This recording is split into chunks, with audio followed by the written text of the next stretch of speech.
Hey, good morning. Hey, if you're new, I'm Charlie, lead pastor here. Really glad you are worshiping with us today. And a quick announcement, July 1st, this Friday, starts our new budget year, business year. We're going to talk a lot of business on Sunday. I just want you to be aware. There's a video that's coming out this week where I just kind of talk about some opportunities, some challenges we've got in this next upcoming year. Really encourage you to watch that. You should catch it on social media, link to it, or in the email that comes out this week. Just want you to be aware of that. There's this phenomenon, and you know, whether you have kids or not, doesn't matter. You were once a kid, and so you're aware of this phenomenon where when a parent looks at one of their kids and says, hey, they're just like me. The kid's always done something good, right? They did something really smart. Take right after me, right? Because the kid just, performed well, got good grades or whatever. They're just like me. Now, if you were to say to your spouse, man, that kid's just like you, it never means the same thing. It's always an insult.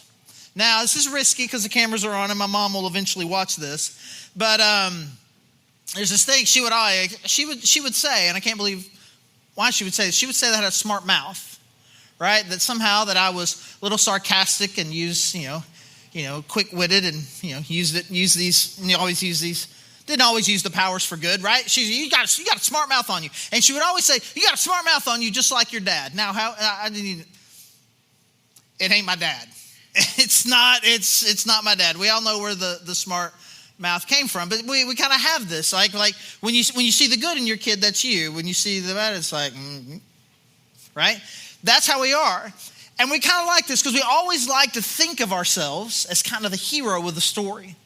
Now, we see this in the political debate that's always out there, and I'm hesitant to do that. It's been a very contentious week. To talk about this briefly. I don't know if you see this, but everybody, my team is always on Abraham Lincoln's side, right? I'm Abraham Lincoln, and you're always the Nazis.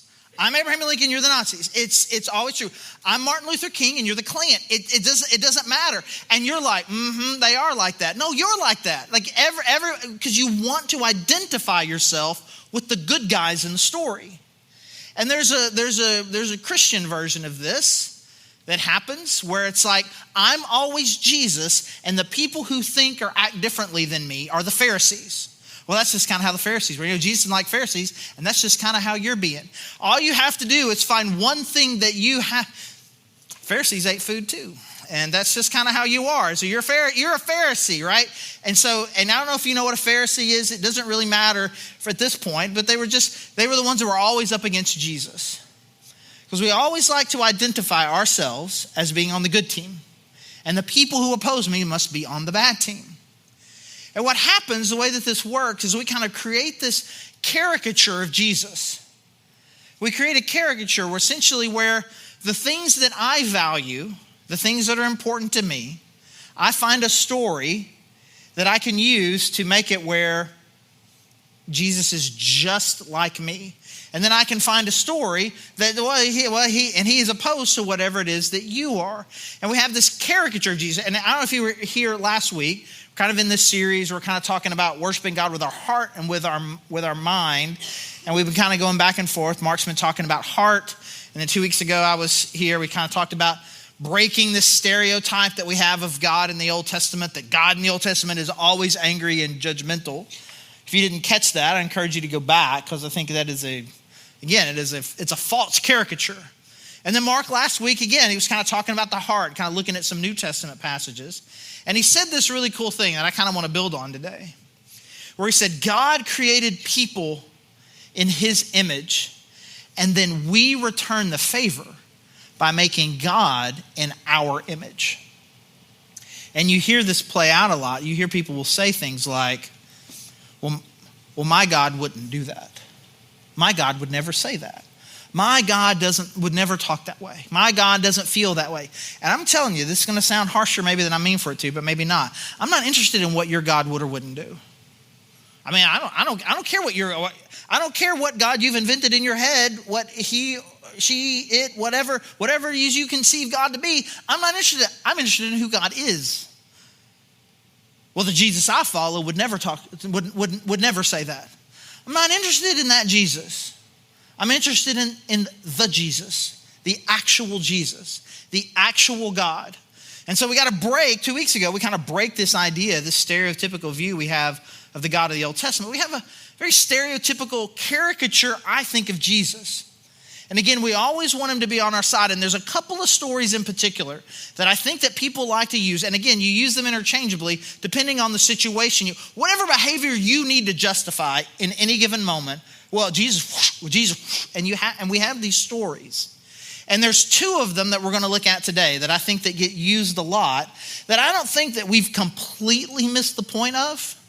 I think that the message of these stories is a lot deeper than what we think they are. And again, they're very different stories.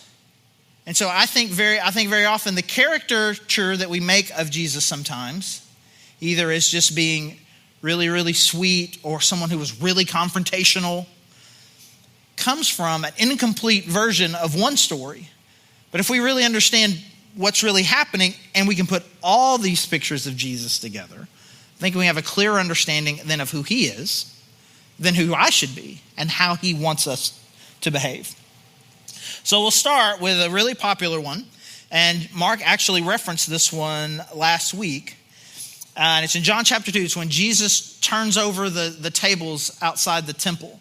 And we actually get this story multiple times in all the Gospels. And so it happens it would seem that it happens at least twice, like once early in Jesus' ministry and once again at the end. It's kind of, it's in these Gospels so much. So, this is clearly very important to Jesus. So let's just look at one of these instances in John chapter 2, starting in verse 13. When it was almost time for the Jewish Passover, Jesus went up to Jerusalem. In the temple courts, he found people selling cattle, sheep, and doves, and others sitting at tables exchanging money. So he made a whip out of cords and drove all from the temple courts, both sheep and cattle. He scattered the coins of the money changers and overturned their tables.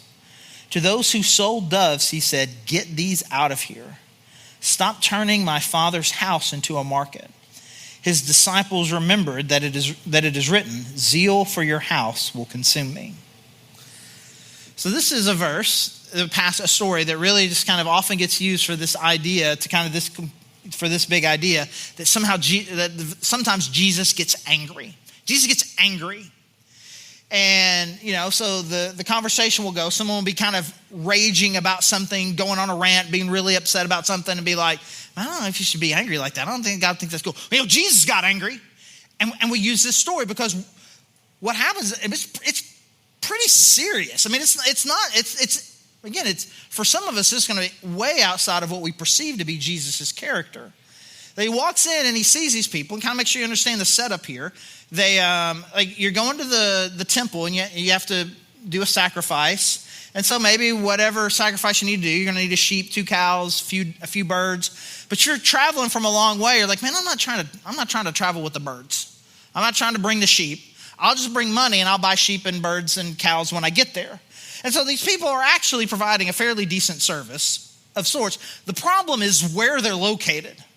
Like, to do this on the temple grounds is obviously, Jesus finds this very offensive, that you would be in God's house conducting a business like this. It was very frustrating to him. And like Mark referenced last week, they were doing this in a place where worship, like the Gentiles weren't allowed to go all the way in, but there was this particular place that was designed for people who weren't Jews to be able to worship.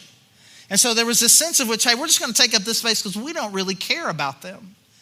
And so Jesus is like, you are just disregarding what God wants his temple to be, what he wants this to be, a place of worship for everyone. And he gets very frustrated. He makes this whip, he drives them all out. And this gets, again, used as an example. And it's not the only one of just kind of this powerful anger and frustration that Jesus seems to have. And I want to be really clear, because there's going to come a point where I'm going to say something negative about the way that we get angry. I want to make sure we're clear. I'm not talking about this kind of emotive response that you immediately have. Something happens that makes you mad. That's not what I'm talking about. This instinct that we have, this natural emotional reaction we have to things, man, I'm not ever going to sit here and say, man, you have to learn to control that and never feel anything negatively, right? What I'm talking about is that thing that happens next. So when I say if I say, hey, we shouldn't be angry, that's the thing that I'm talking about. I'm not talking about, I'm talking about that thing that you do next, right? But I'm not going to argue, this is a good example of Jesus getting angry. Let's look at this other story. This is in John chapter 8, and it's the story of the woman caught in adultery. You may or may not be familiar with that. It has the phrase, the person who was without sin can cast the first stone. So you may be familiar with that if you've heard that phrase before. It's in John chapter 8, starting in verse 3. The teachers of the law and the Pharisees, there they are, the bad guys. Teachers of the law and the Pharisees brought in a woman caught in adultery. They made her stand before the group and said to Jesus, "Teacher, this woman was caught in the act of adultery. In the law, Moses commanded us to stone such women. Now, what do you say?" Now, if we were going to be teaching this passage in depth, there'd be one thing that I want to make sure that you understand it. And even though we're just kind of talking about a different context, I still want us to catch this because this is a horrible part of the story that I think gets overlooked. These Pharisees, they said, "Hey, Jesus, we found this woman and we caught her in the act of adultery." So they caught her doing it, and yet they bring to Jesus exactly one person, when in fact there were two people there, right? There were two of them that they just brought her. This was a setup. My guess is the other one is in the crowd with them. They set this woman up and are bringing it, which is just awful. It's terrible. It is horrible to this woman, and it just shows that they have a horrible attitude. And it says such in verse 6. They were using this question as a trap in order to have a basis for accusing. This is not some spontaneous, oh, look, we just happened to have found a woman who was caught in adultery. Oh, there's Jesus. No. This was a setup to harm Jesus and ultimately to harm this woman too. Continue in verse 6. But Jesus bent down and started to write on the ground with his finger. Now, this is the most intriguing part of the story to me. It doesn't say what he was writing. It doesn't say scribbling, doesn't say doodling. It says he was writing. He was writing something. And whatever it was he was writing, I think influenced the story. And it's on my list. I don't know if you have a list. I have a list of things I need to ask Jesus about. And this is on this, dude, what were you writing? What was that? Some people say heaven's going to be so cool that you're going to forget your list. I'm not going to forget my list. And this is on the list. What on earth were you writing? But he wouldn't say anything. He's just writing something. When they kept on questioning him, he straightened up and said to them, "Let any one of you who was without sin be the first to throw a stone at her." And again, he stooped down and wrote on the ground. Possibly some particular verses that it's some sins that they had committed. Maybe the first parts of a story that he knows that they didn't know he knew. I don't know. At this, those who heard began to go away one at a time, the older ones first, until only Jesus was left, with the woman still standing there. Jesus straightened up and asked her, "Woman, where are they? Has no one condemned you?" "No one, sir," she said. "Then neither do I condemn you," Jesus declared. "Go now and leave your life of sin." So I don't know if you've ever heard this verse, this idea being used, or if you've ever used it yourself. If someone says, "Hey, that's not good. Don't do that. That's sin. That what you're doing is sin." Hey, if a person without sin can't throw the first stone.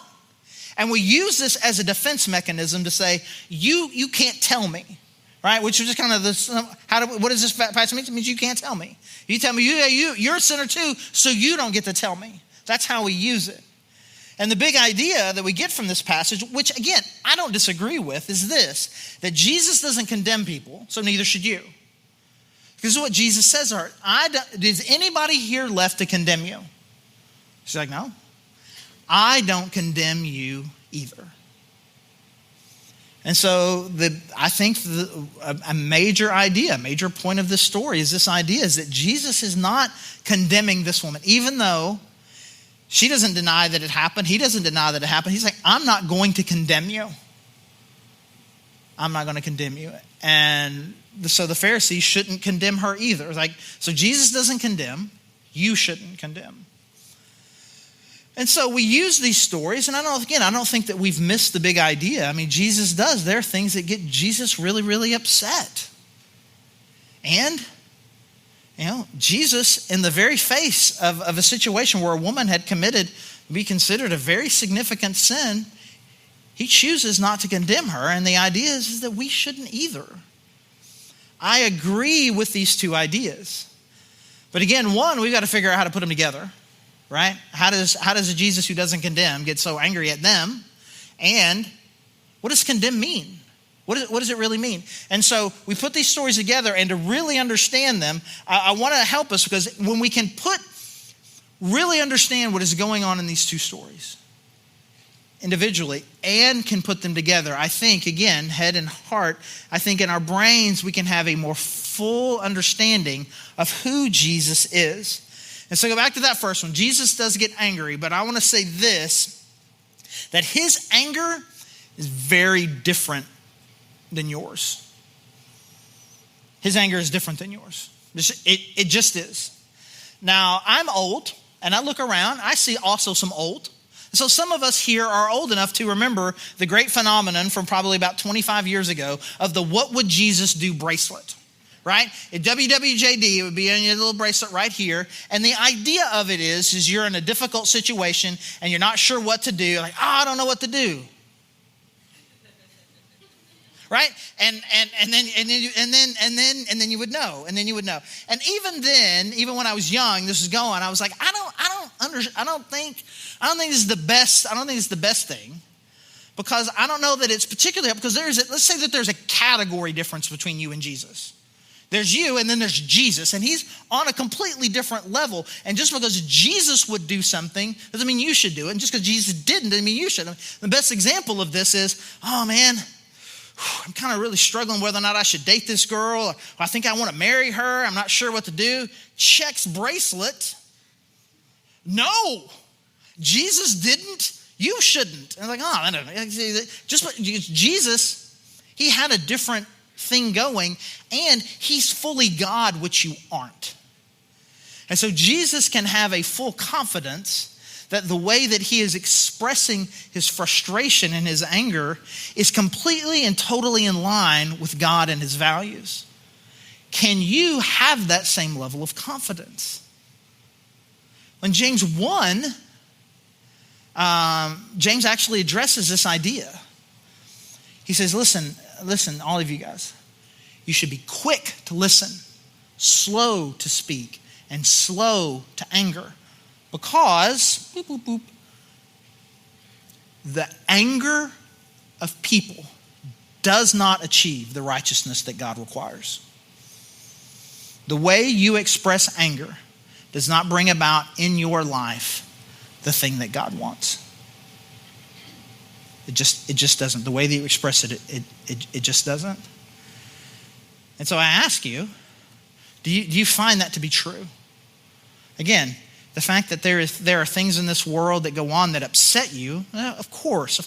But how you express it, do you feel like that when you express your anger, it achieves the kind of character in your life and the result in your life that God wants? So your spouse says something to you don't like, and you tell her in no uncertain term, I can't believe you said this to me. After you express that, do you think, I've made the world a better place. Our relationship is on a level that I've never seen before. This helped so much. I'm so glad I told her like it is. You're scrolling social media and someone says something that is just so outrageous and stupid that you feel the need, like as God's chosen one, to kind of say, I need to express to them both the stupidity and immorality of this idiotic opinion that you have just expressed. Beep, beep, boop, boop, boop, boop. And you're like, I have totally made the world a better place. I did it. High fives all around for everyone. No, it just doesn't work. And so that's why it says, be very slow to this and be very careful about how you respond, because just because Jesus got angry doesn't mean whatever you do when you get angry is okay. And in addition to that, I think we need to be really clear, what was it that made Jesus angry? We've got these people who are supposed to be part of God's temple, conducting business, and they are inhibiting people who don't really know God the way that the Jewish people do. They are inhibiting their ability to worship. And this is just one of the examples. There's a couple others. Again, it's always these Pharisees, right? And there's a couple of particular insults that Jesus uses on them that are pretty devastating. One is he calls them like, you're like a snake pit. Like a snake's nest. You're the kind of place that you look at it and, oh, this is kind of a nice little grassy area. This is really nice. And you put your hand down there, and next thing you know, you're bit and you're dead. That's what you guys are like. You're like just snakes hiding in the grass, making it look real nice, and then eventually you're going to kill people. That's what you're like. Oh, let me tell you what else you're like, and this is the worst one. You're a whitewashed tomb. You're like this tomb, and we work really, really hard, and we make it real clean, and we make it real nice, and it's real shiny, and look at it, it's beautiful on the outside. But inside, there is nothing but decay, rotten, smelly death. That's what you're like. Oh, that's real sweet, Jesus. Yeah. What was it? And it was always with them, it was always in the context of their hypocrisy and how their hypocrisy was hindering people's ability to connect with God. Either because of just their character in general, or because they were asking people, saying the only way that they could live in a standard that would be good enough for God is to achieve all these rules and to do all these things. And you're saying that and you can't even do it. So you're a hypocrite and you're hindering people's ability and belief that they can connect and love and serve God. So Jesus' anger seems almost exclusively reserved for his people that were inhibiting others from being able to find God. So if there's ever a time where I feel like my frustration my anger is justified, it's when I see the inevitable headline. Local pastor, pastor of big mega church, new bombshell report, denomination, and you're just like, that's what we do. I can't believe we're doing this again.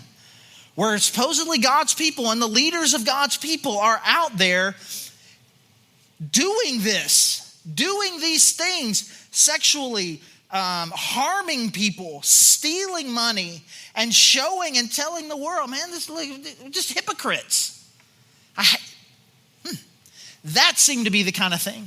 It does not seem, and again, this is how Jesus' anger is different than yours. It does not seem that he had any anger for people who don't follow God behaving poorly. He didn't seem to have a problem for just sinners being sinners. That did not be the thing that got him angry. He seemed to reach out to them with compassion, where he says to the woman, and he says, I don't condemn you either. However, that is not the only thing that Jesus says. Well, let me say this first. I gotta make sure I say this. Because there's some of you, I was like, we're sitting here talking about how sometimes we take Jesus and we kind of conform him into what we want him to say. And some of you may be sitting here thinking, man, I've heard you talk like this before. That Jesus doesn't want us to be all angry out there, and he wants us, I've heard you say this before. And it's like, Charlie, I feel like maybe you're doing the thing that you're saying we're not supposed to do. You got to pick the stories, you pick the two stories, and you get to pick what you say about them. And you've crafted these two stories in such a way where like, all of a sudden now, hey, Jesus is saying the thing that you've been saying all along, stop being so angry out there. And I want you to know that that's not how this has worked. This is not me finding some story to justify what I am. I'm telling you what this is the result of me. I found these stories and God had to change me to make me like this. Because when I was in my 20s, man, I said some things. I hurt some people. In public ways, I would condemn things and I would get angry and I would take these stands that I thought were so right. They were based on truth. And I hurt people. And I thought this week about maybe sharing some of those stories. And I just, honestly, I don't want to. And it's not because I'm overly ashamed of them. Obviously, I'm ashamed of them. But I don't want to give them a whole lot of life, because just for the first part, it's like, if you're in your 20s, if somebody in their 20s, oh, look, somebody in their 20s did something stupid, I'd be like, I'm 50. I get it. We're just still learning and understanding. So I'm not trying to give myself too hard of a time for who I was 25, 30 years ago. But at the same time, there was a dude, he was really angry. He felt like he was right all the time. And because he was right, he got to say and do whatever he wanted. And it's actually these stories and a deeper understanding of who Jesus actually is, where I'm not shaping Jesus into that. I'm hoping Jesus is shaping me into what he is, which is the attitude that we need to have. And so his anger is different in yours. And then also when he says to this woman, he says, hey, listen, I don't condemn you either. But this is the only thing he said. He said, I don't condemn you either. Now go and leave your life of sin. So Jesus doesn't condemn, sure, but the reason he doesn't is because sin and sinners are already condemned. In John chapter 3, it says the exact same thing. This is right after everybody's favorite poster board in the crowd at the sporting event verse, John 3:16. God so loved the world that he gave his only son, that whoever believes in him could not perish, but have eternal life. Here we go, verse 17. For God did not send Jesus in the world to condemn the world, but to save it. And then verse 18, he says, because sin, the world, it's already condemned.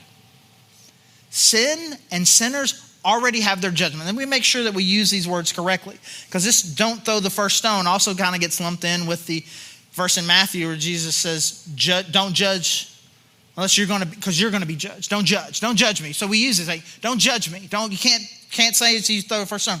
We use these words and we use them to say, I can't tell you and you can't tell me what you're doing is wrong. Stop that.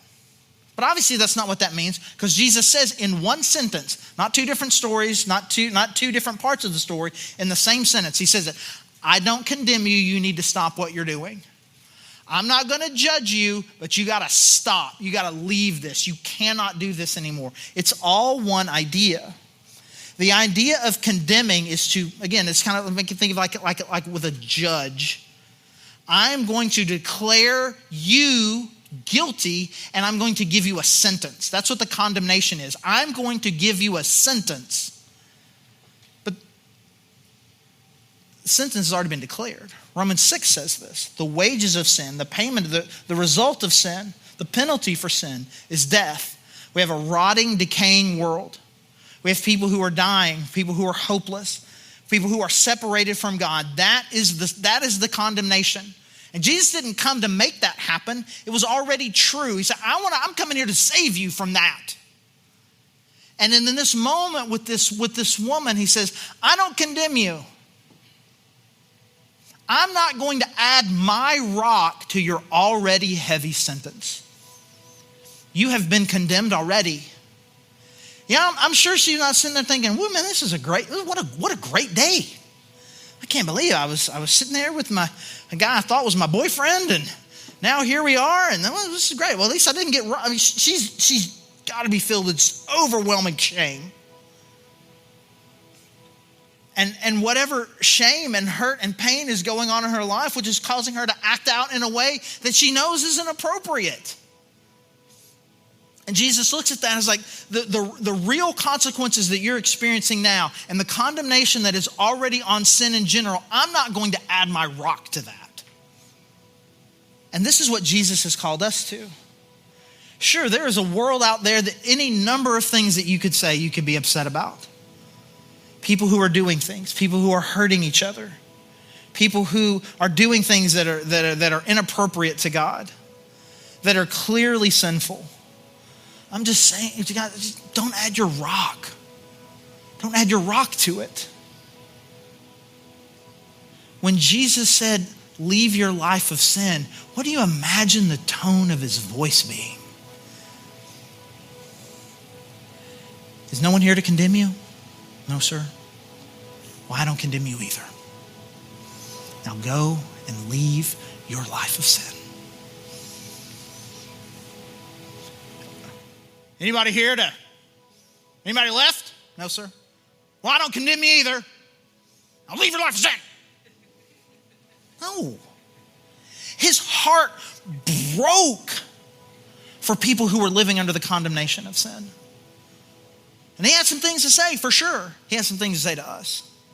He has some things to say to us when we don't represent him well.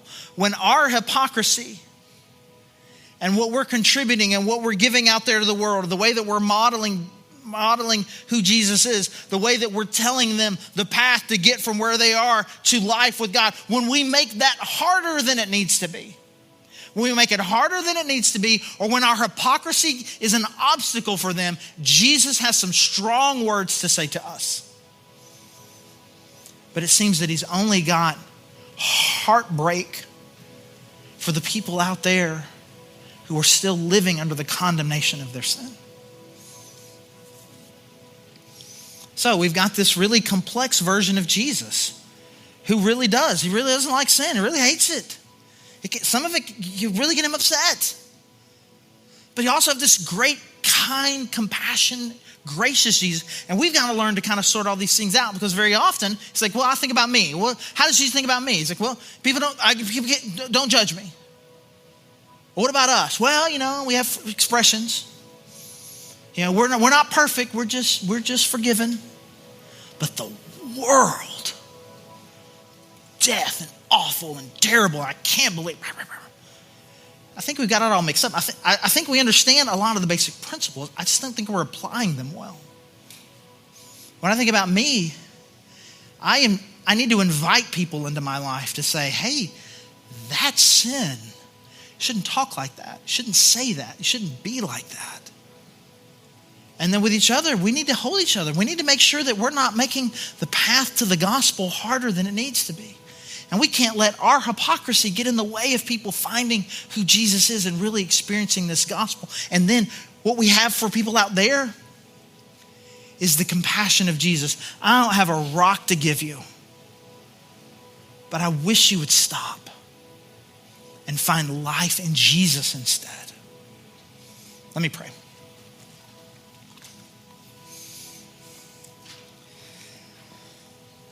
God, I pray that we would represent you well. God, you came to this world not to condemn, but to save. God, we feel the weight of sin. I know the world does. The anger, the frustration, the desperation, the hopelessness, the fear, it's everywhere. Our world and the people in it is decaying. God, I just pray we would go out there, not with rocks, but with compassion. And that God, that we would hold each other and hold ourselves to a standard of accountability, to not let hypocrisy, greed, and immorality be a barrier between people and the gospel. And that God, that we would never make it harder for people than it needs to be. That they need to follow all our rules and do all these things. But God, that they can come and find your son, Jesus Christ, his death and the gospel. God, they can find it for free in a loving place where they can belong. And God, I pray in what we say and what we do, we bring compassion and love and life to a world that needs it. And it's in his name that we pray. Amen.